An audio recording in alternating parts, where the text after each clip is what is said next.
안녕하세요. 그루트기 아워 두 번째 단계 더 라스트 터닝 포인트 두 번째 시간입니다.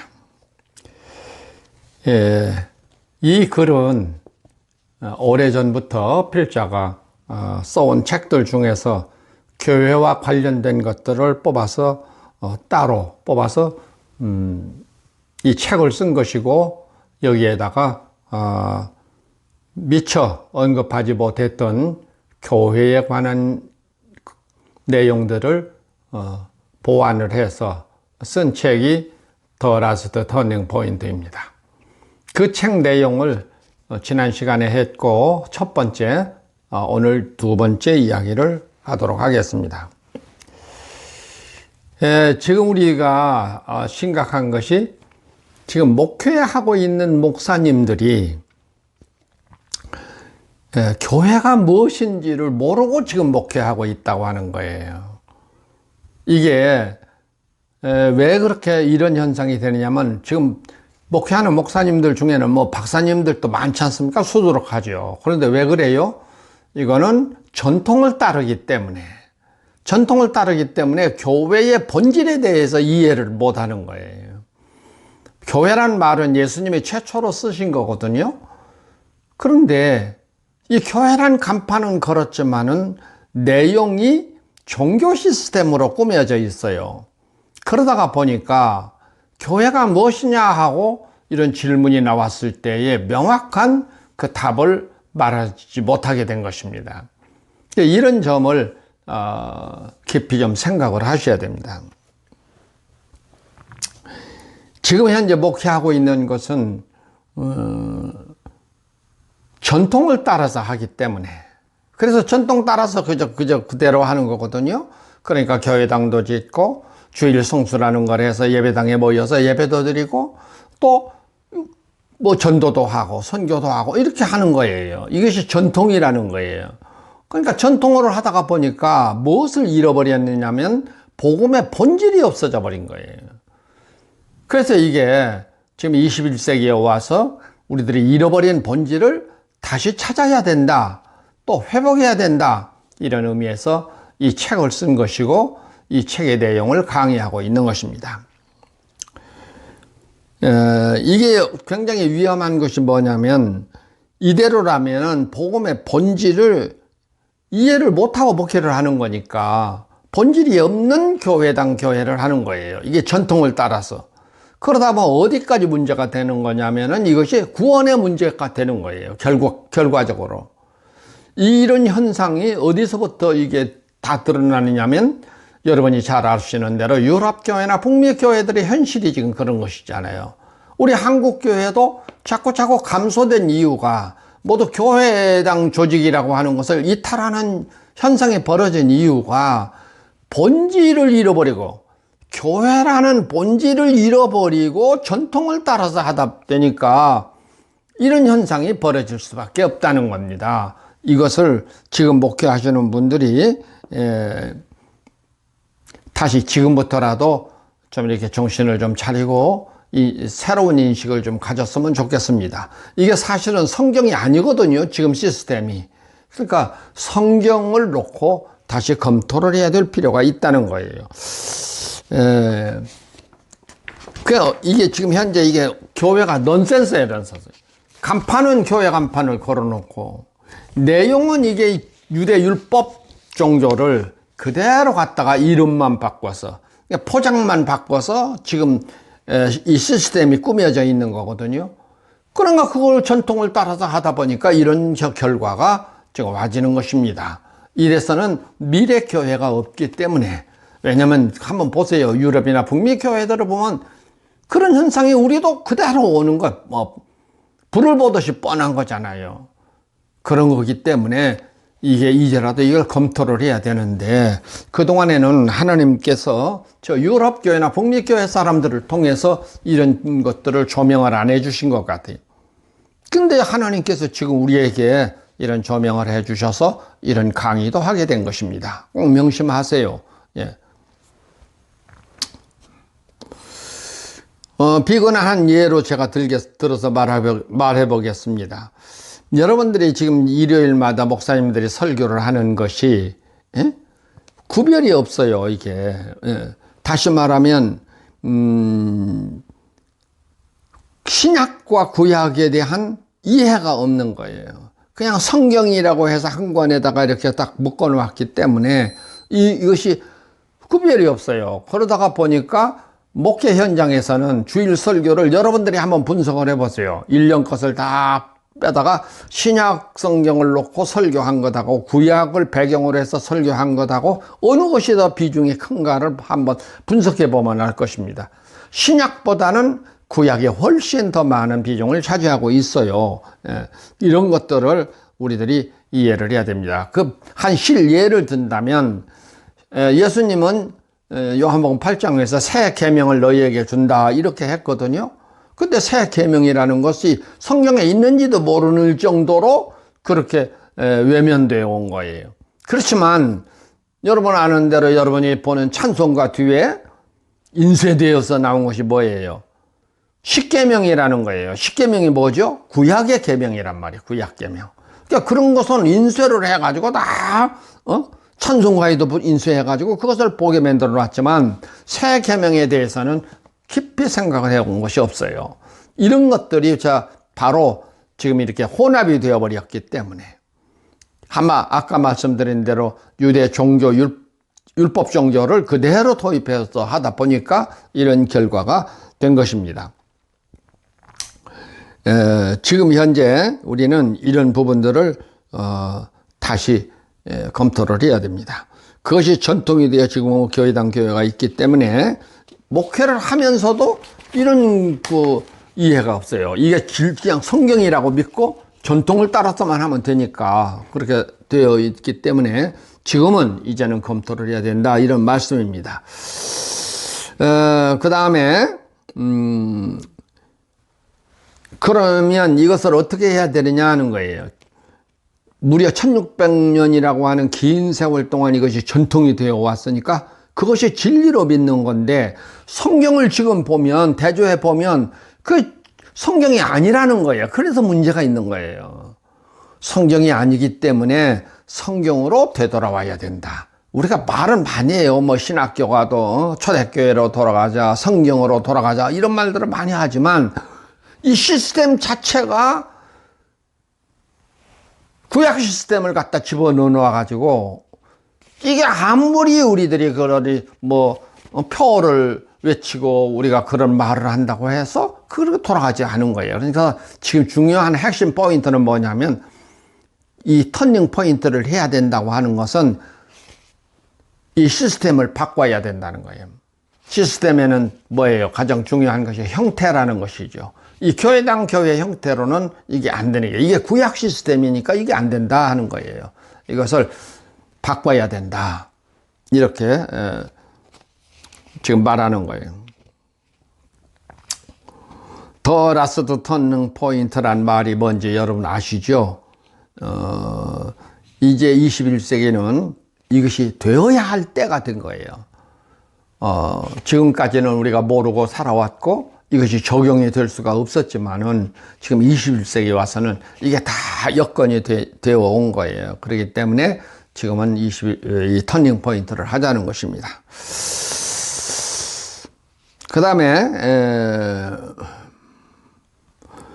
여기서 한번 지금 교회를 정확하게 진단할 수 있는 말씀이 지난번도 소개를 했는데 골로새서 2장 8절이라는 말씀입니다. 거기에 뭐라 그랬죠? 거기에 보면 누가 철학과 헛된 속임수로 너희를 사로잡을까 주의하라 이 말씀입니다. 이것은 사람의 전통과 세상의 초등학문을 따름이요 그리스도를 따름이 아니니라 바울이 이런 말을 했어요. 근데 여기 보면은 누가 철학이란 말을 그 밑에서는 사람의 전통과 이렇게 됐어요. 철학이란 말을 밑에서는 그 다음에서는 사람의 전통을 따른 것이라 그래요. 그것으로 너희를 사로잡을까 주의하라 이런 말이고 그 다음에 세상의 초등학문이라는 말은 바울이 똑같이 썼어요. 골로새서도 바울 서신이고 갈라디아서도 바울 서신이 있잖아요. 근데 갈라디아서에서는 뭐라고 그래요? 초등학문을 놓고 약하고 천박한 초등학문을 따르는 것은 구체적으로 딱 뭐를 말하죠?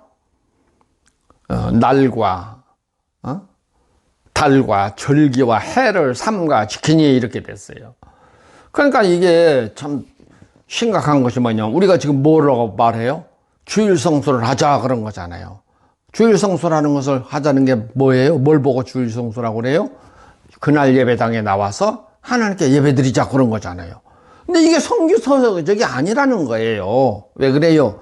우리는 예수 안에 예수가 내 안에 있는 거잖아요. 근데 어떻게 주일 성수 그날만 예수님의 날이라고 해서 예배당에 가서 예배를 드리느냔 말이에요. 지난번에는 예배라는 것 자체가 성서적이 아니란 말을 해왔어요. 그런데 이거 주일 성수? 그게 어떻게 성서적이냐 그거예요. 우리가 예수 안에 살고 예수가 내 안에 산다면 365일이 예수의 날을 사는 사람들이죠. 이런 엉뚱한 그 주일 성수라는 말은 안식일을 거룩하게 지켜라 한 말을 이게 말만 바꾼 거라니까요. 날짜하고 말만 바꿔서 한 거라니까요.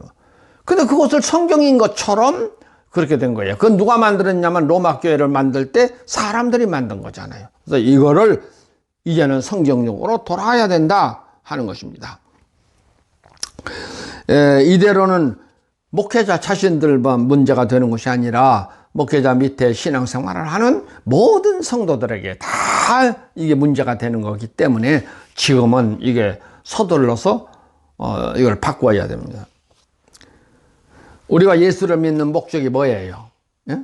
천국 가기 위한 거잖아요. 구원받기 위한 것이잖아요. 새하늘과 새 땅을 가기 위한 것이잖아요. 그런데 성경이 아닌 것을 따라가지고 어떻게 그것이 구원이 이루어지며 어떻게 천국을 가냔 말이에요. 마태복음 7장에서 예수님이 말했잖아요. 주여 주여 하는 자마다 다 천국에 가는 것이 아니요 아버지의 뜻대로 행하는 자라야 들어가리라. 이런 말씀을 다 해놨어요. 그런데 성경이 아닌 것을 따라서 하는데 그게 어떻게 천국에 들어가요? 다시 말하면 구원을 받을 수 있어요? 예? 새하늘과 새 땅에 들어갈 수 있어요? 없는 거잖아요. 성경을 따라야, 성경을 따른다는 말은 아버지의 뜻대로 행해야 그 말이잖아요. 근데 이런 말을 하니까 거짓 선지자가 그랬어요. 자기는 거짓 선지자인 줄을 몰랐어요. 본인 자신이. 그러니까 뭐라고 그래요? 예수님이 이런 말을 하니까. 주여, 나는 주의 이름으로 선지자 노릇했고 귀신을 쫓아내고 권능을 행했는데요. 그 말을 들은 예수께서 뭐라 그랬어요? 아마 어쩌면 표현을 그렇게 안 했지만 머리끝까지 혈압이 올라갔을 거예요. 예수님이. 이 불법을 행하는 자들아, 나는 너희를 도무지 알지 못한다. 내게서 떠나가라. 떠나가란 말은 지옥 가라는 말이잖아요. 그런데 실컷 지금 선지자 노릇하고 귀신 쫓아내고 권능을 행했는데 그것을 예수님은 불법을 행하는 것이라 그랬어요. 이게 불법을 행하는 거라면 지금 목회하는 것이 불법을 행하는 것이라니까요. 왜? 아버지의 뜻을 따른 것이 아니니까. 성경을 따른 것이 아니니까. 사람들이 만든 전통을 따른 것이니까. 그 전통을 따라서 행하는 것이니까 불법을 행하는 것이지요. 주일 성수를 해라, 예배당에 나와서 예배드리라, 이런 것이 다 불법을 행하는 것이라니까요. 지난번 시간부터 다 말해봤어요. 왜 예배를 드리라고 그래요? 일요일마다 나와서. 그게 돈이니까. 그걸로 성직자들이 먹고 살잖아요. 그것이 신자 머릿수만 많으면 그거 갑부가 되잖아요. 재벌이 되는 것이잖아요. 이거보다도 더 큰 불법이 어디가 있어요? 그런데 본인들은 그걸 모르고 행하고 있다는 말이에요. 지금 아까 거짓 선지자가 본인이 거짓 선지자인지를 모르고 했듯이 이런 잘못된 시스템 아래서 지금 목회하는 것이 다 불법을 행하는 짓인데 언제까지 저 짓을 하고 있겠어요? 왜 그래요? 유럽이나 북미 교회들을 보라고요. 우리도 그와 같이 결과가 될 수밖에는 없는 거잖아요. 그래서 지금이라도 성경을 따라야 된다. 지금 이 말을 하는 것입니다. 이게 지금 오늘 주제의 핵심 포인트입니다. 예. 자, 그러면 우리가 한번 생각해보죠. 왜냐하면 이것이 나중에 심판의 날에는 절대로 이게 걸리는 것이니까 지금 해야 된다니까요. 이거 교회 비판한 소리로 듣지 마세요. 예, 명심하셔야 됩니다. 예수의 이름으로 교회랑 간판을 내걸고 사람만 모여서 거기서 예배만 드리면 이것을 진리라고 생각하는 것. 예수께서 보실 때는 이것은 불법을 행하는 일입니다. 꼭 명심하십시오. 지금의 교회당 교회는 성경이 아닙니다. 앞에서부터 말해왔어요. 예. 교회당 교회는 로마 교회가 만들 때 만들어진 것인데 이것이 전통이 되어서 지금까지 내려온 것이고 그거에 따라서 지금 교회당 교회들이 만들어져 있는 것이기 때문에 이제라도 저것을 바꿔야 된다. 지금 그 말을 하고 있는 것입니다.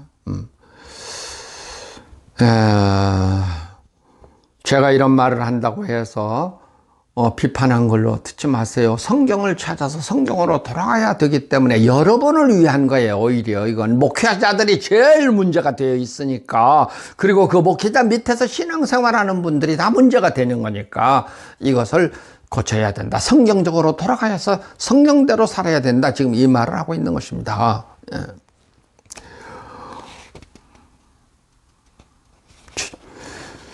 만약에 이런 것들이 잘못되었다고 생각한다면 이것을 질문을 하세요. 반론을 제시하세요. 뭐가 성서적이 아니냐고 말할 수 있지 않겠습니까? 지금 교회당 교회 시스템은 성경이 아니라 그 말이에요. 지금 한마디로 말하면 뭐 이게 성경이다 하는 것을 증거를 해야 되잖아요. 그걸 제시해보라고 그 말이에요. 이게 저는 지금 교회당 교회 시스템은 성경이 아니다가 말이에요. 성경이 아닌 것을 지금 로마 교회가 만들 때 만들어진 것이고, 여러분 그것을 전통으로 믿고 그걸 따라서 행한 것이니까 그걸 지금 지적하고 있는 거니까 그게 성경적이라면 제시를 하셔야 된다 그 말입니다. 예.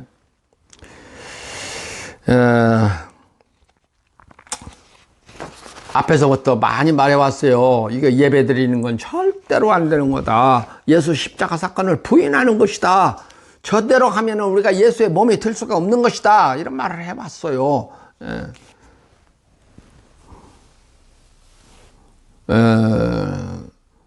예수 안에 산 사람은 365일이 예수 안에서 사는 사람들이 되어야 됩니다. 성수주의란 말이 얼마나 가당치한 말이냔 말이에요. 구약시대에 안식일을 거룩하게 지켜라 하는 그 말을 날과 이름만 바꿔가지고 이 짓을 하는 건데, 구약시대도 안식일이라는 것이 성전에 나와라 그거 한 게 아니잖아요. 그냥 일하지 말고 쉬라 그 말이지, 안식일이라는 게. 구약시대도. 근데 이게 로마 교회가 되면서 이렇게 만들어 놨어요. 누가 만들었냐? 제가 여러 번 말했습니다. 이것은 로마 교회를 만든 교부 노릇을 했던 소피스트 출신들이 이렇게 만들었다니까요. 왜 그래요? 자기들이 여기서 직업이 되어야 되니까. 직업 활동을 위해서. 성직자 직업 활동하는 거잖아요, 지금. 이걸로 인해서 성직자들이 밥 먹고 사는 거잖아요. 예배를 드리라 한 이유가 뭐예요? 돈 때문이라니까요, 돈. 예배를 드려야 돈을 받아내잖아요, 신자들한테. 뭘로 돈을 받겠어요? 그래서 이 성직자 제도 자체가 성경이 아니라는 거란 말이에요. 이것을 소피스트들이 만들어 놨다니까요, 로마 교회 만들 때. 근데 그것을 따라서요, 이제는 이제 성숙했으면, 철이 들었으면 이런 거 바꿔야 되지 않겠어요? 성경적으로 돌아가서 다시 바꿔야지요. 뻔히 눈에 보이면서 유럽이나 북미 교회 같은 현상이 눈앞에 닥쳐와 있는데도, 지금도 그런 현상이 우리 한국 교회에서도 보이고 있는데도 지금도 교회당을 지차하는 사람들이 있고, 이것이 성경인 것처럼 구약 이름들을 다 성경을 따다가 그걸로 설교를 하면서, 세상에 우리나라 유명한 목사님이 그랬어요. 강남에다가 가서 교회당 거창하게 지으면서 솔로몬 성전 지은 것을 가지고 5가지 복하고 설교를 해서 건축원금을 받아내고 그래가지고 거창한 교회들을 짓고 그랬다니까요. 이게 얼마나 철없는 짓이에요. 이게 철없을 때는, 어렸을 때는 그럴 수밖에 없었지만은 이제는 정신을 차려야 됩니다. 지금은 21세기예요.